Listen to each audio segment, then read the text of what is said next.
अस्सलाम वालेकुम, कैसे हैं जी आप लोग।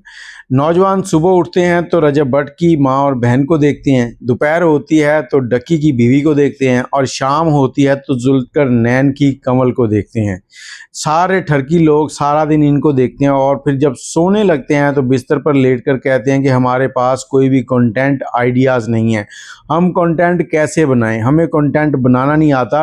तो मैं आपको यही कहना चाहूँगा कि जब आप सारा दिन इन हरामी लोगों को देखोगे जो अपनी माँ, बहन, बीवी को नचाकर पैसे बना रहे हैं और साथ में कहते हैं कि अल्हम्दुलिल्लाह हम कमा रहे हैं। बहुत से लोग हैं जो टीवी पर आके कहते हैं कि हम जो मर्ज़ी करें, किसी को इससे क्या, ये हमारा मसला है, जबकि ये इस्लाम के बिल्कुल ख़िलाफ़ चल रहे हैं। हमारी नौजवान नस्ल जो है उसके ज़हन जो हैं वो बंद हो रहे हैं। माएँ बहनें जो हैं इनको देखकर एहसास कमतरी का शिकार होती हैं कि इनके पास ये आसाइशें कैसे आ गई, हमारे घर में क्यों नहीं है। नौजवान के पास कंटेंट बनाने का आइडिया नहीं है।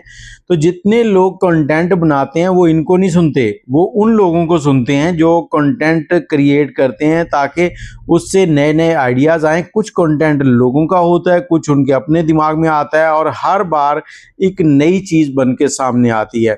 बाकी अगर इन लोगों को आप देखते हैं, आप भी किसी दिन अपनी माँ, बहन, बेटी को नचा रहे होंगे, गुस्सा ना करना लेकिन बात को समझना।